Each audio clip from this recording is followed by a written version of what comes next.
नमस्कार, मैं निशा ठाकुर और आप देख रहे हैं मेट्रो मुंबई। वक्त हो चुका है टॉप 10 बुलेटिन का। तो आइए एक नजर डालते हैं मुंबई की 10 बड़ी खबरों पर। बप्पा आ गए हैं। 2 साल बाद धूमधाम से गणेश उत्सव मनाया जा रहा है। चलिए सबसे पहले आज उसी से शुरुआत करते हैं। सबसे पहली खबर बप्पा के बारे में देखते हैं। चलिए आज हम आपको ले चलते हैं मुंबई के ही नहीं बल्कि देश के सबसे अमीर गणपति बप्पा के साथ। आइए मिलते हैं। गणेश उत्सव की शुरुआत हो चुकी है। ये तो मुंबई में भगवान गणेश के कई पंडाल हैं, लेकिन सबसे आकर्षण के केंद्र में एक जीएसबी सेवा मंडल के बप्पा है। ये मुंबई ही नहीं बल्कि देश के सबसे अमीर बप्पा है। इस पंडाल में 14 फुट की सुंदर इको फ्रेंडली मूर्ति स्थापित की गई है। गणपति बप्पा की प्रतिमा को करीब 65 किलो सोने और 295 किलो चांदी से सजाया गया है। वही बप्पा का सिंहासन चांदी का है तो उनके कान, हाथ, पैर, मुकुट, मोदक सोने के हैं। इतना ही नहीं, प्रतिमा का करीब 325 करोड़ का बीमा भी करवाया गया है। दरअसल विघ्नहर्ता गणपति बप्पा यहाँ 5 दिन के लिए विराजे हैं। इस दौरान यहाँ 15 लाख के करीब गणेश भक्त दर्शन के लिए पहुंचेंगे। इस पंडाल की विशेषता यहाँ होने वाली पूजा भी है। यहाँ सुबह 7 से रात 11 बजे तक लगातार पूजा चलती है। कई विशेष तरह की विशेष पूजा भी यहाँ की जाती है, जिसमें तुला पूजा सबसे ज्यादा मशहूर है। इसके अलावा 5 दिन के दौरान यहाँ 28,000 हवन किए जाएंगे। पंडाल ने ऑनलाइन दर्शन की भी विशेष व्यवस्था की है। इसके लिए स्लॉट भी बुक किए जा सकते हैं। इतना ही नहीं, सुरक्षा का भी विशेष ध्यान रखा गया है। प्रतिमा का करीब 325 करोड़ का बीमा कराया गया है। वहीं मुंबई पुलिस भी गणेश उत्सव को लेकर मुस्तैद हो गई है। इसके लिए 114 सड़कों पर पार्किंग सुविधा हटाई गई है। वहीं 74 सड़कों पर यातायात पूरी तरह से बंद कर दिए गए हैं। सुरक्षा के लिए 6000 सीसीटीवी से मॉनिटरिंग किया जा रहा है। वहीं मुंबई के प्रमुख चौपाटियों पर नियंत्रण कक्ष बनाया गया है। Bureau report, metro Mumbai. चलिए अब थोड़ी राजनीति की बात हो जाए।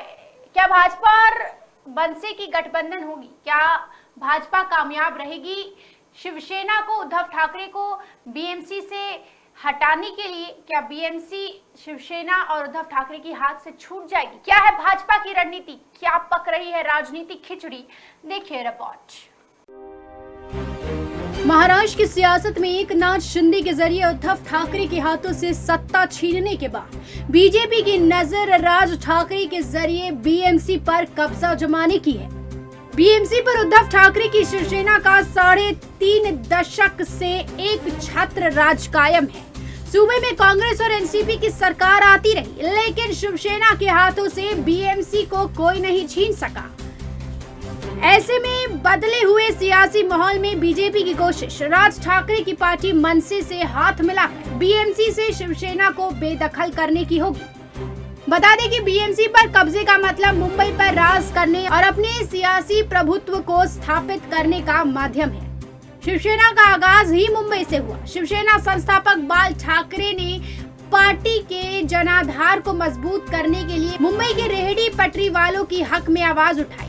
1966 में शिवसेना का गठन हुआ और 5 साल बाद ही 1971 में पार्टी बीएमसी में अपना मेयर डॉक्टर एसएस गुप्ता को बनाने में कायम रही। इसके बाद शिवसेना ने पलट कर नहीं देखा। बीएमसी पर 1985 में शिवसेना ने अपना प्रभुत्व इतनी मजबूती से जमाया कि फिर उसे कोई दोबारा नहीं तोड़ सका। सूबे के बदले सियासी माहौल में शिवसेना के इस मजबूत दुर्ग में बीजेपी ने सेंध लगाने का प्लान बनाया है, जिसके जरिए राज ठाकरे को साथ लेने के लिए ताना बाना बुना जा रहा है। हालांकि इसे लेकर दोनों दलों की तरफ से आधिकारिक तौर पर कुछ नहीं कहा जा रहा है, लेकिन लगातार हो रही हाई प्रोफाइल मुलाकात ऐसे संकेत दे रही है। महाराष्ट्र के बीजेपी अध्यक्ष चंद्रशेखर बावनकुले ने मंगलवार को मनसे प्रमुख राज ठाकरे से उनके आवास शिवतीर्थ पर जाकर मुलाकात की। इससे एक दिन पहले ही सोमवार को बीजेपी के राष्ट्रीय महासचिव विनोद तावड़े ने भी राज ठाकरे से मुलाकात की थी।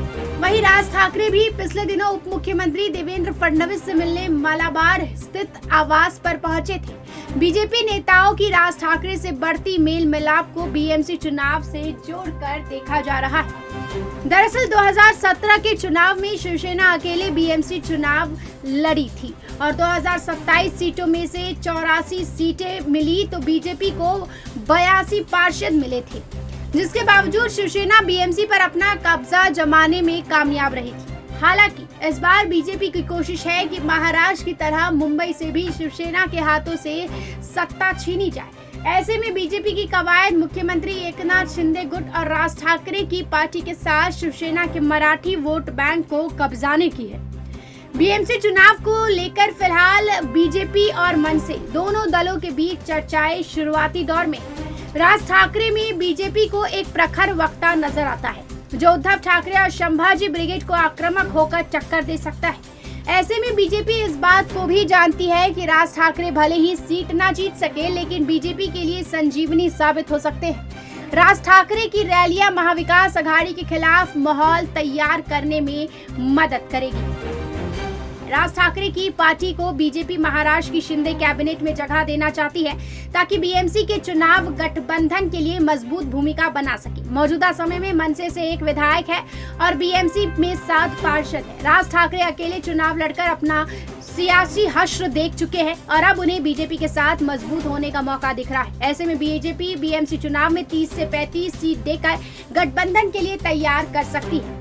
क्योंकि शिंदे गुट को भी सीटें देने हैं, बीजेपी खुद के लिए 150 सीट रखना चाहती है ताकि सबसे बड़े दल के तौर पर जीतकर मुंबई में अपना मेयर बना सके। बीजेपी का इस बार 134 सीट जीतने का टारगेट है। Bureau report, metro Mumbai.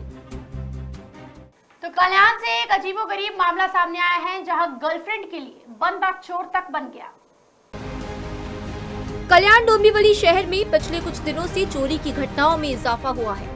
अक्सर चोर रात में बंद घरों को निशाना बनाते हैं, लेकिन मुंबई से सटे कल्याण से चौंकाने वाला मामला सामने आया है, जहां मस्ती के लिए और अपनी प्रेमिका को खुश करने के लिए एक युवक दिन के उजालों में घरों में चोरी किया करता था। इस चोर ने डोंबिवली में भी चोरी की घटनाओं को अंजाम दिया, लेकिन वह सीसीटीवी कैमरे में कैद हो गया। इस संबंध में डोंबिवली थाने में मामला दर्ज किया गया है। कल्याण अपराध शाखा द्वारा घटना की समांतर जाँच की जा रही थी। आखिरकार पुलिस की सूचना के बाद कल्याण क्राइम ब्रांच के विनोद चन्ने ने इस चोर को मुमरा से गिरफ्तार कर लिया। आरोपी के खिलाफ अन्य थानों में कुल 25 मामले दर्ज हैं। गिरफ्तार 24 साल के आरोपी का नाम अबरार अकबर शेख है। डोंबिवली पूर्व के राजाजी पथ इलाके में चोर ने घर का ताला तोड़कर घर से तिजोरी गायब कर दी, लेकिन ये चोर सीसीटीवी में कैद हो गया। इसके आधार पर पुलिस ने जाँच शुरू की। कल्याण क्राइम ब्रांच की पुलिस विनोद चन्ने को खुफिया जानकारी मिली कि आरोपी मुमरा में है। इसी क्रम में वरिष्ठ पुलिस निरीक्षक किशोर सिरसाट के मार्गदर्शन में सहायक पुलिस उप निरीक्षक मोहन कलामकर की टीम ने जाल बिछाया और शेख को मुमरा से गिरफ्तार किया। आरोपी के पास से कुल 70,000 मूल्य का कीमती सामान जैसे मोबाइल फोन और नकदी जब्त की गई। इस चोर के खिलाफ नागपाड़ा, अग्रीपाड़ा, कलवा, मुमरा समेत विभिन्न थानों में कुल 25 मामले दर्ज हैं। अबरार दिन के उजाले में घरों में चोरी किया करता था। चोरी के पैसे का इस्तेमाल मौज मजे के लिए करता था। साथ ही जानकारी सामने आई है कि चोरी के पैसों को वो गर्लफ्रेंड पर खर्च किया करता था। कल्याण क्राइम ब्रांच ने चोर की कस्टडी डोंबिवली पुलिस को सौंप दी है और आगे की जांच जारी है। Bureau report, metro Mumbai. Mumbai local जो कि मुंबई की लाइफलाइन मानी जाती है। मुंबई लोकल के अंदर कई बार कई घटनाओं को भी, कई अपराधों को भी अंजाम दिया जाता है। ऐसे में एक खबर यह है कि नेत्रहीन महिला के साथ एक अधेड़ उम्र के शख्स ने छेड़खानी की है। मुंबई लोकल जो कि मुंबई की लाइफलाइन मानी जाती है, कई बार मुंबई लोकल में कई सारे अपराधों को भी अंजाम दिए जाते हैं। मुंबई लोकल से कई बार ऐसी खबरें सामने आती है जिसमें मर्डर, छेड़खानी, चोरी, छीना झपटी जैसे अपराध शामिल हैं। देश की आर्थिक राजधानी मुंबई में एक नेत्रहीन महिला से अश्लील हरकत करने के आरोप में एक व्यक्ति को पुलिस ने गिरफ्तार किया है। इंसानियत को शर्मसार कर देने वाली ये घटना मुंबई लोकल में घटी है। पुलिस मामले की आगे जांच कर रही है। मिली जानकारी के मुताबिक एक नेत्रहीन महिला से सोमवार को लोकल ट्रेन में छेड़छाड़ करने के आरोप में 57 वर्षीय व्यक्ति को गिरफ्तार किया गया है। आरोपी की पहचान रविंद्र कांबली के तौर पर हुई है। वो बेरोजगार बताया जा रहा है। आरोपी रविंद्र कांबले पर महिला अधिनियम के तहत बिना टिकट यात्रा करने का भी मामला दर्ज किया गया है।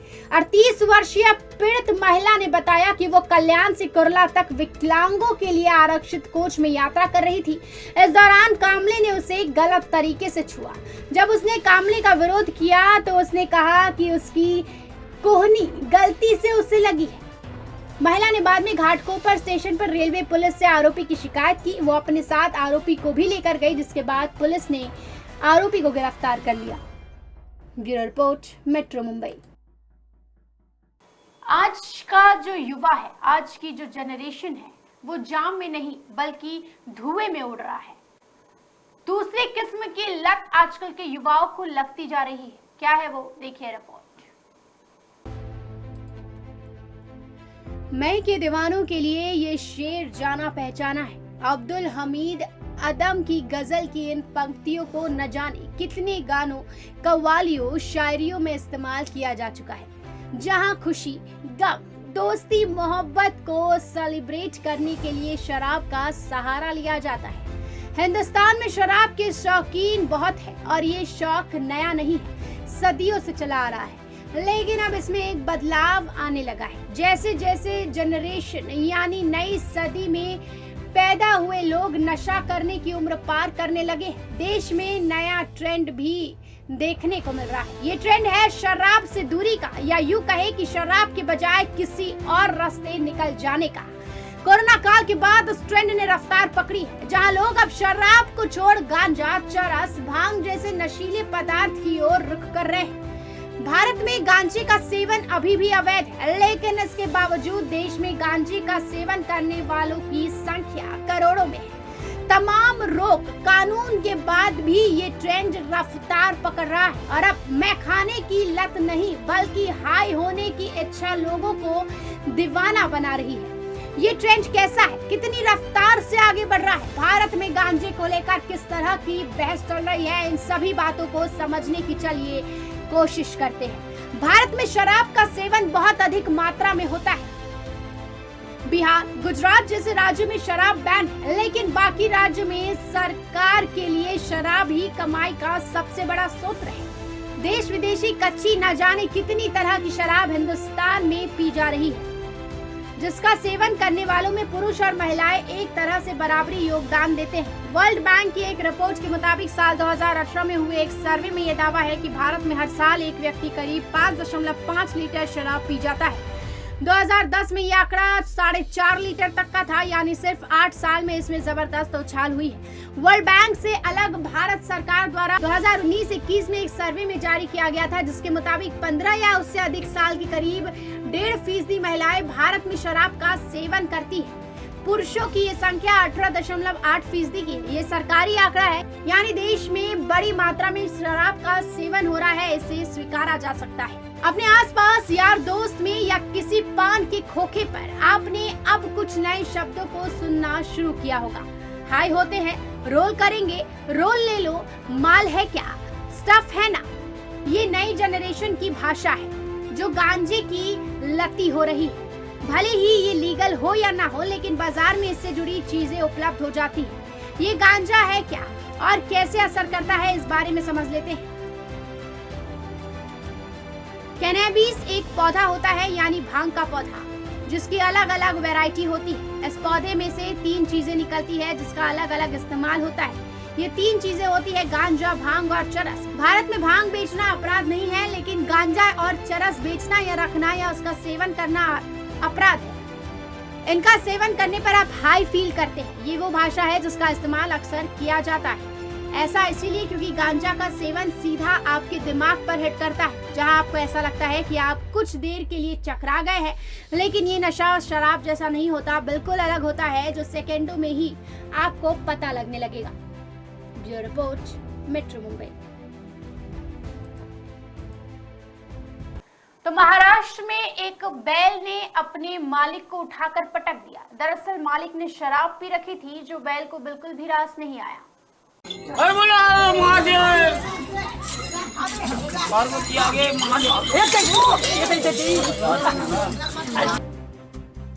कहते हैं कि जानवर कई तरीकों से इंसान की भावना समझ जाते हैं। वे खुद भी इशारों से, भाव भंगिमाओं से, आवाजें निकालकर आदि तरीकों से संचार करते हैं।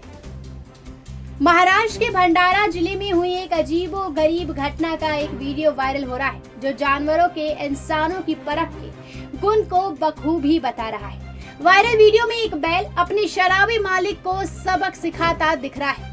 ऐसे कई प्रकरण सामने आ चुके हैं जिसमें शराब न केवल लोगों को बल्कि बेजुबान जानवरों को भी प्रभावित करता है। बताया जा रहा है कि इस प्रकार की घटना भंडारा की भी है, जहां क्रोधित सांड ने नशे में धुत अपने मालिक को अच्छा सबक सिखाया। वायरल वीडियो में देखा जा सकता है कि कैसे सांड ने शराब के नशे में धुत मालिक को उठाकर फेंक दिया। वीडियो में मालिक अपने बैल के जोड़ों के साथ एक सड़क पर गुजर रहा है। दोनों बैल सजे हुए हैं, मालिक उन्हें जोर से खींच रहा है। हालांकि एक सांड को शख्स का ये व्यवहार अच्छा नहीं लगा और उसने लोगों के सामने ही उस पर अपने सींगों से हमला कर पटक दिया। इस घटना को देख वहां मौजूद लोगों की हंसी छूट गई। एक शख्स शराब के नशे में कुछ कहते हुए अपने बैलों की जोड़ी के साथ चल रहा होता है। तभी उनमें से एक बैल अचानक शराबी को अपने सींग पर उठा लेता है और नीचे फेंक देता है। इस घटना के बाद आसपास के कई लोग सहम जाते हैं। हालांकि ये देखा जा सकता है कि बैल सिर्फ नशे में धुत अपने मालिक पर ही हमला करता है और शांत हो जाता है।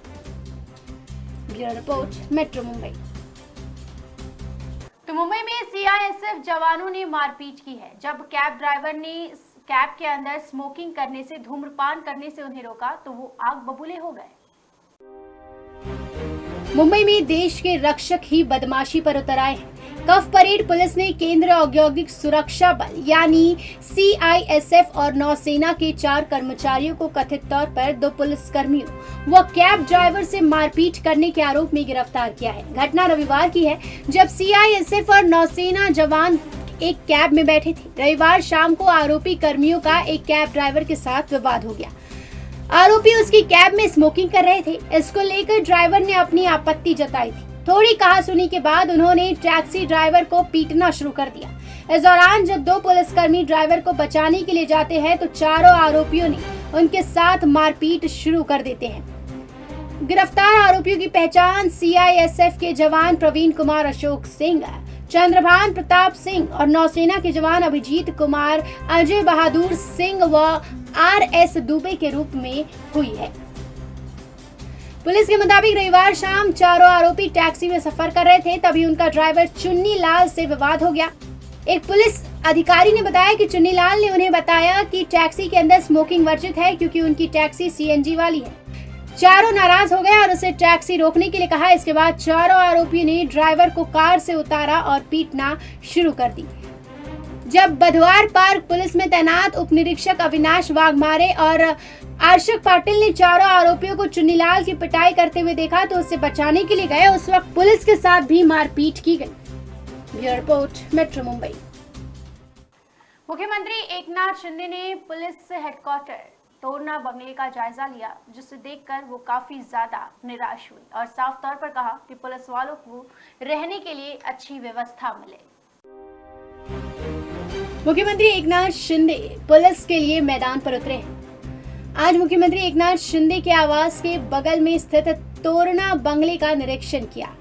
शिकायत की गई कि यहाँ पुलिस के ठहरने की कोई सुविधा नहीं थी। मुख्यमंत्री ने इसका संज्ञान लेते हुए तोरना बंगले का निरीक्षण किया। इस समय हम इंसान हैं लेकिन वो भी इंसान है ना, ये कहकर उन्होंने पुलिस के रुकने की अच्छी व्यवस्था करने का आदेश दिया। तोरना बंगले के एक कमरे में कई पुलिसकर्मी ड्यूटी कर रहे थे। रहे कमरे में रहने की व्यवस्था से पुलिस खफा थी। शिकायत मिलने के बाद सांसद श्रीकांत शिंदे ने तत्काल तोरना बंगले का निरीक्षण किया और पीडब्ल्यूसी अधिकारियों से जवाब मांगा। सांसद श्रीकांत शिंदे ने भी आदेश दिया था कि पुलिस को तत्काल तोरना बंगले में ठहराया जाए। लोक निर्माण विभाग ने तत्काल संज्ञान लेते हुए कहा कि वह आज से पुलिस को आवास मुहैया कराएगा।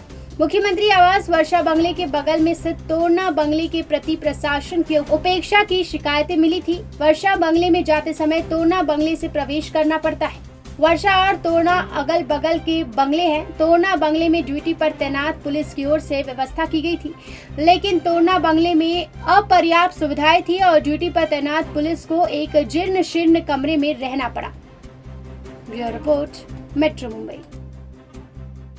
मुंबई में 13 खतरनाक पुल है, जरा बच कर रहिए, इस पुल से कभी सफर मत करिएगा। बीएमसी ने एडवाइजरी जारी कर दी है।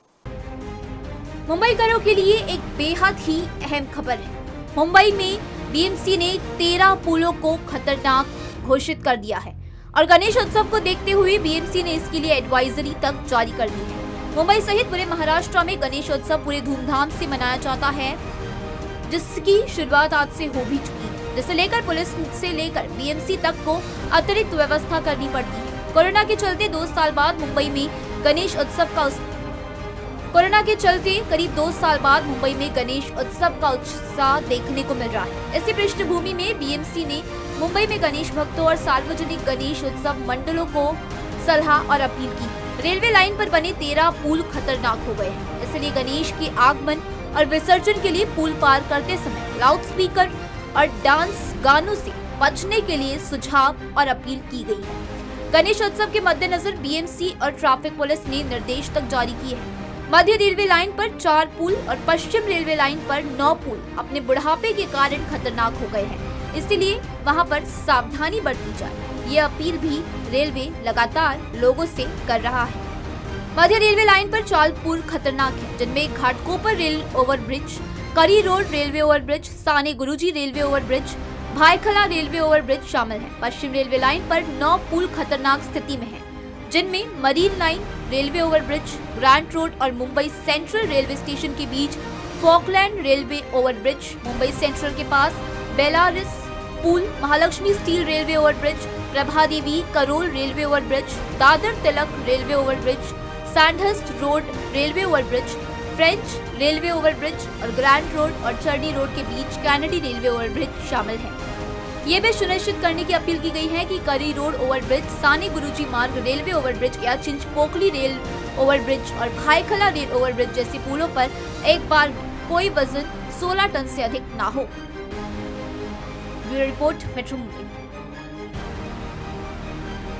ये थी मुंबई की 10 बड़ी खबरें और आप देख रहे थे टॉप 10 बुलेटिन। रोज रात मेरे साथ देखिए मुंबई की टॉप 10 बुलेटिन सिर्फ मेट्रो मुंबई पर। धन्यवाद।